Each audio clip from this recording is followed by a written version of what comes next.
Aujourd'hui, on va prouver que cette suite définie comme cela est décroissante. Tout d'abord, je tenais à vous dire que quand on fait des exercices comme ça, c'est mieux si vous trouvez la suite tout seul, enfin si vous trouvez la solution tout seul, parce que comme ça va grandement vous aider, vous allez être super fier de vous quand vous allez trouver, alors que juste me regarder, ça va rentrer par une oreille, ça va ressortir par l'autre. Donc, si vous préparez des concours ou quelque chose comme ça, ou que vous voulez devenir meilleur en maths, je vous conseille de prendre quelques temps pour réfléchir et revenir quand vous aurez trouvé. C'est pas un exercice hyper facile, mais il se fait. Surtout quand on sait un petit peu quand on a un peu les techniques pour les suites récurrentes. Donc, si vous voulez le faire, je vais vous donner une indication, parce que sans l'indication, c'est quand même assez compliqué. Alors, l'indication, c'est de remarquer que U2 est strictement supérieur à 1.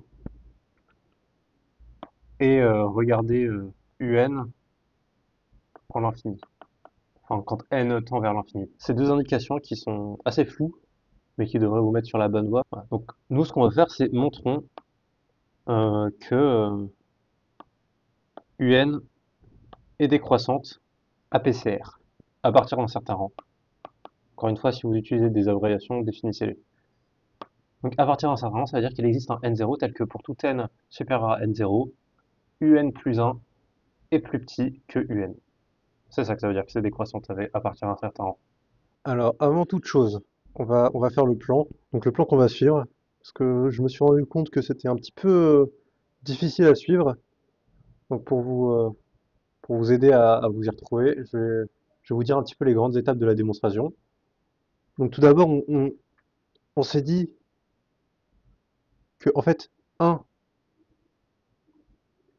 1 était dépassé. Ça, c'est ce qu'on nous proposait de prouver. Donc, on avait que, par exemple, là, on avait U0, là, on avait U1. Et forcément, ce qu'on va prouver, c'est que U2 dépasse 1. Donc ça, c'est 1. Ça, c'est la barre 1. En dessous, il y a 0. Et là, il y a 2, par exemple. Et en fait, on veut prouver qu'elle est décroissante à partir d'un certain rang.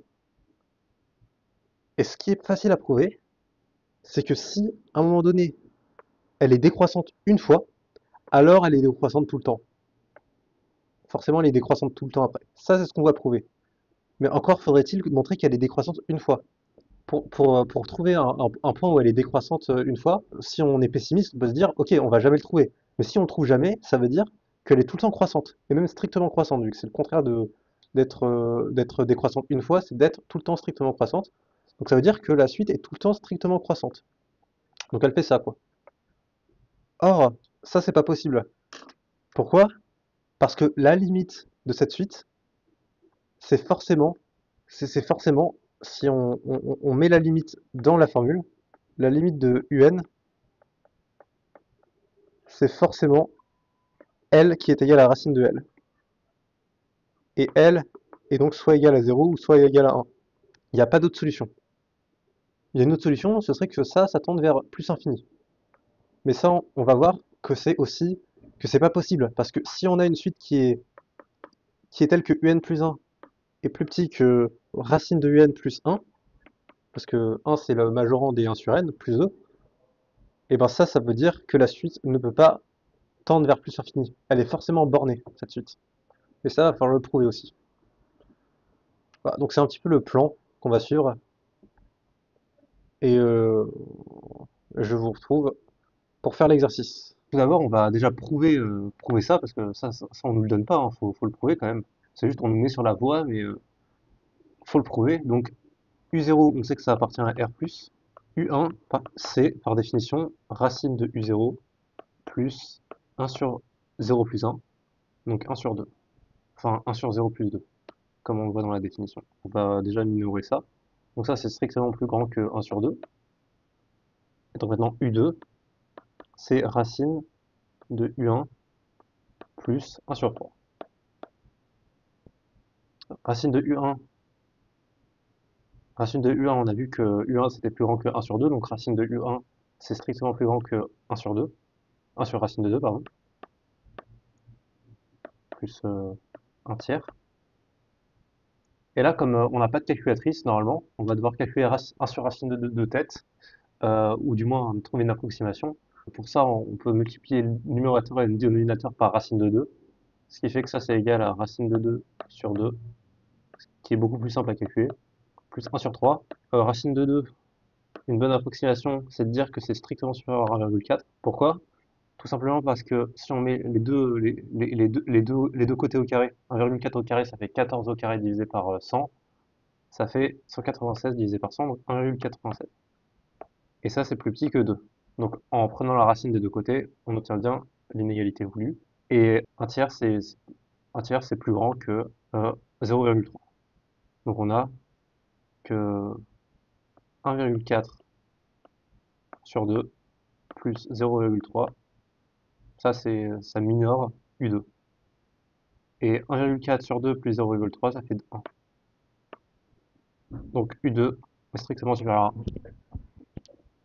Donc on va peut-être faire une récurrence, parce qu'on a vu que souvent, quand on étudie des suites récurrentes, et qu'on veut montrer qu'elles sont croissantes ou décroissantes, ce qu'on fait, c'est que on prouve que UN, et pour que ce soit décroissant, que UN est supérieur à UN plus 1.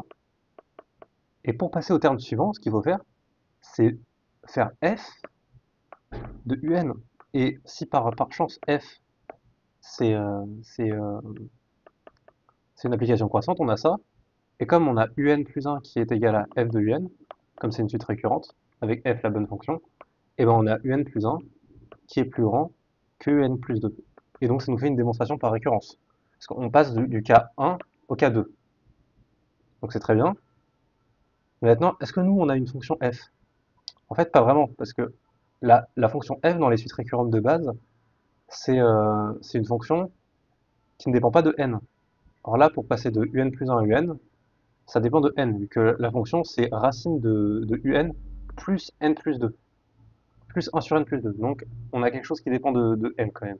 Donc c'est plus compliqué. Par contre, ce qu'on a, c'est qu'on a la fonction racine, qui est croissante. On a une difficulté, mais on va pouvoir essayer de la contourner, parce qu'on a quand même, dans la fonction qui dépend de n, il y a une partie qui est racine qui dépend pas de n. Donc ce qu'on peut dire, c'est que pour tout n, un plus 1, c'est une suite récurrente, c'est une suite récurrente de un, mais pas vraiment, parce que ça dépend aussi euh, de 1 sur n plus 2. Et f, c'est racine. Donc je peux tout simplement mettre racine de un. Voilà, ça c'est une reformulation. Donc ce qu'on peut faire, c'est que on veut dire, supposons, si on a cette propriété au rang n, donc on a un qui est plus grand que un plus 1, donc elle est décroissante au rang n, et qu'on n'a plus que la racine, donc la racine est une fonction croissante, donc on a toujours ça, mais on voit que pour avoir un plus 1, ce qu'il faut faire, c'est que il faut pas seulement avoir racine de un, il faut avoir racine de un plus 1 sur n plus 2. Donc on rajoute plus 1 sur n plus 2 des deux côtés. Ok, ça, déjà, c'est un plus 1. Et là, on aimerait bien avoir un plus 2 pour avoir la propriété au rang n plus 1. Mais est-ce qu'on l'a? On l'a pas, vu que là, on est censé avoir n plus 3. Donc malheureusement, on ne l'a pas. Mais comme on a de la chance, 1 sur n plus 2, c'est plus petit que 1 sur... Enfin, c'est plus grand que 1 sur n plus 3, par décroissance de la fonction inverse. Donc ça, je peux dire que ça, racine de un plus 1 plus 1 sur n plus 2, c'est plus grand que plus 1 sur n plus 3. Et ça, c'est exactement l'expression de un plus 2. Un plus 2 est plus grand que un plus 1. Ce qui fait qu'on a l'hérédité de la propriété, en fait. Si je dis hérédité, on a bien, que donc pour tout n, un plus 1 plus petit que un plus 2, que un, ça implique bien que un plus 2 plus petit que un plus 1. Donc on a bien l'hérédité. Donc voilà, donc on se dit, on a presque fini. On se dit, il manque plus que l'initialisation. Donc on va faire l'initialisation. Bon, c'est pas dans le bon ordre, mais bon, c'est pas grave. Au pire, au propre, on le mettra dans le bon ordre. Mais l'initialisation, c'est quoi l'initialisation de ça? Bah, c'est pour n égale 0, par exemple. C'est U1 qui est plus petit que U0. Mais ça peut être faux, parce que par exemple, si je prends U0 qui est égal à 0, et ben on sait que U1, ça va être égal à 1 demi. Parce que c'est 0, racine de 0 plus 1 sur 0 plus 2. Et ça, du coup, ça vérifie pas cette propriété. Donc on se dit, ok, l'initialisation ne marche pas. Et pourtant, pour faire une démonstration par récurrence, il nous faut l'initialisation. C'est pour ça que le problème, c'était pas de démontrer que la suite, elle était décroissante. C'est de montrer qu'elle est décroissante à partir d'un certain rang. Pour faire l'initialisation, il faudrait trouver n0 tel que... Voilà, donc pour faire l'initialisation, il faut prouver qu'il existe n0 dans n tel que un0 plus 1 est plus petit que un0. Si on avait ça, si on trouve un tel n0, alors on peut faire l'initialisation et donc on peut avoir l'hérédité.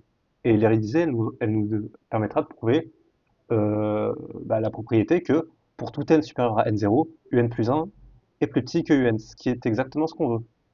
Donc c'est ce qu'on va faire. On va essayer de trouver n0 tel que un0 plus 1 est plus petit que un0.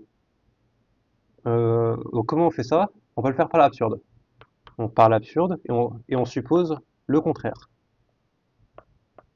Oula, je sais plus écrire. Par l'absurde, pour tout, on suppose le contraire. Donc le contraire de ça, c'est pour tout n appartenant à n, un plus 1 est plus grand que un. Là, j'ai pas pris n0, mais j'ai pris n parce que c'est une variable muette. Donc ça importe peu. Alors, qu'est-ce que je peux dire maintenant? Ça veut dire, donc, u est strictement croissante. Ça veut dire que soit, par le théorème de la limite monotone, soit elle tend vers une limite, elle, soit elle tend vers l'infini. On va voir qu'elle peut pas tendre vers l'infini vu qu'elle est bornée. Ça se voit d'ailleurs qu'elle est bornée. Parce que un plus 1 égale racine de un plus 1 sur n plus 2. Et ça, c'est plus petit que racine de un plus 1.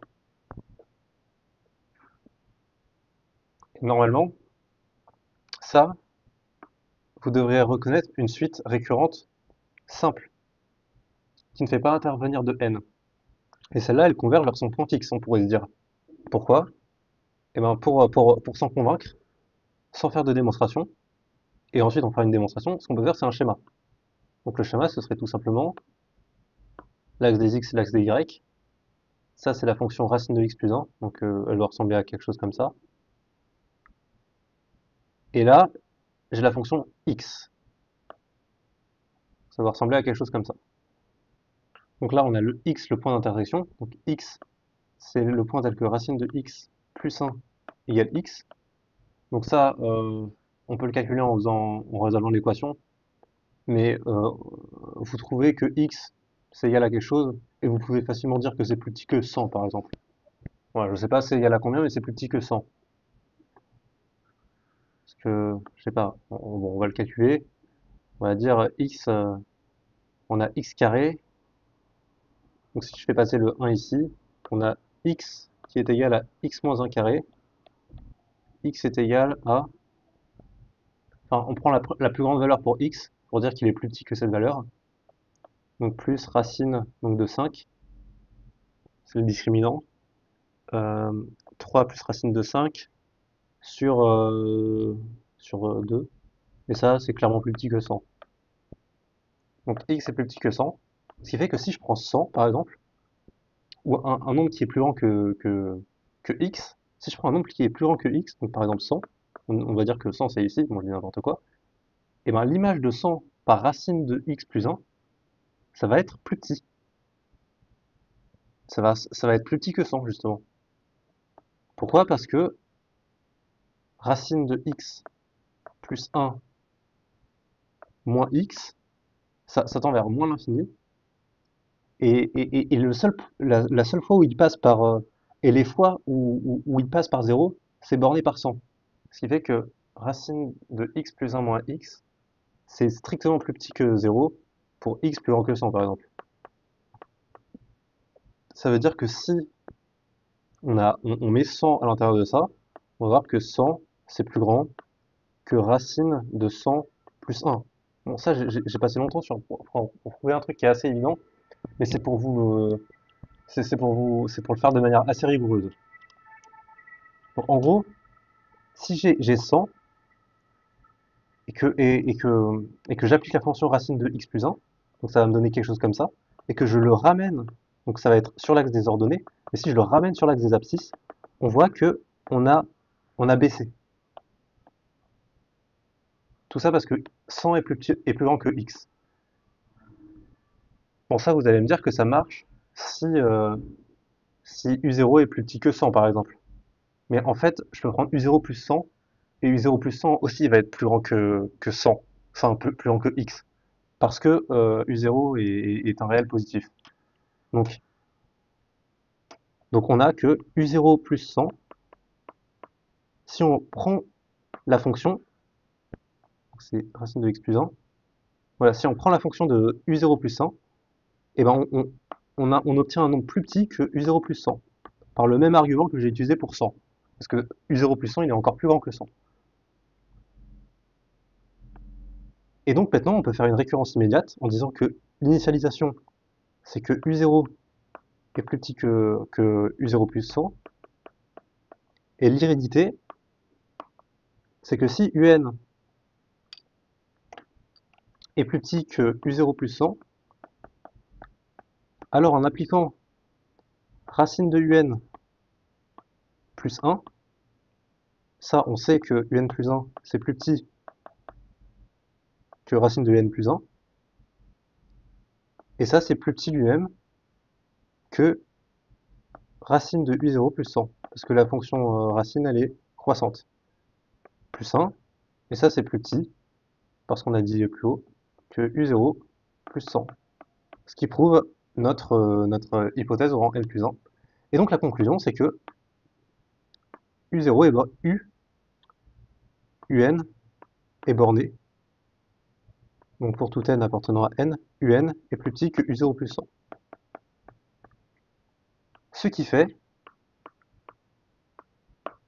comme on rappelle qu'on avait dit qu'elle était, qu'on supposait par l'absurde qu'elle était strictement croissante, ce qui fait que un a une limite. Donc un tend vers L quand n tend vers plus infini. Parce qu'elle est croissante et bornée. Ok, et maintenant il faut bien se rendre compte qu'il faut aboutir à une absurdité. Pourquoi? Parce que si un tend vers L, et qu'on a un plus 1 qui est égal à racine de un plus 1 plus 1 sur n plus 2, en faisant tendre cette inégalité, enfin, cette égalité vers l'infini, le membre de droite tend vers L, le membre de gauche tend vers racine de L plus 0. Ça, on est d'accord. Donc L égale racine de L. Ce qui fait que L carré égale L, et donc ça fait que L égale 0 ou L égale 1. Donc que L, donc on peut dire que L est plus petit que 1. Dans les deux cas, il est plus petit que 1. Pourquoi c'est absurde ça? Je vous laisse quelques secondes pour y réfléchir.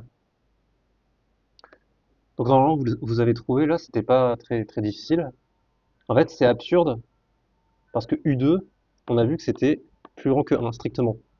Donc ça veut dire que UN, parce que c'est croissant, c'est strictement croissant, qui est strictement plus grand que U2. Et donc, UN est strictement, donc pour N dans N, UN est strictement plus grand que 1. Non, est strictement plus grand que U2. Parce que strictement plus grand que 1, ça peut tendre vers 1. Ce qu'il faut dire, c'est que c'est strictement plus grand que U2. Voilà, c'est ça qu'il faut dire. C'est pas ça, c'est ça. Voilà. Et donc, en passant à la limite, on a L strictement, ou non, plus grand que U2. Et donc, c'est strictement plus grand que 1. Donc, L est strictement plus grand que 1. Donc, L ne peut pas être plus petit que 1. Il ne peut pas être égal à 0 ou à 1. C'est absurde. Et on a fini. Alors, pourquoi on a fini? Là, il faut tout, enfin, tout rembobiner. Qu'est-ce qu'on a prouvé? On a prouvé par l'absurde qu'il existe n0 tel que un0 est plus grand que un0 plus 1. Et donc, par l'hérédité qu'on avait prouvé plus haut, voilà, on l'avait prouvé là, l'hérédité. Donc, l'hérédité, elle nous disait que un est supérieur à n plus 1, ça impliquait que n plus 2 était supérieur à n plus 1. Alors, par l'hérédité qu'on a prouvé plus haut, pour tout n enfin, pour tout n plus grand que n0, un est plus grand que un plus 1. Ce qui veut dire que la suite est décroissante à partir d'un certain rang. Voilà, merci de m'avoir écouté.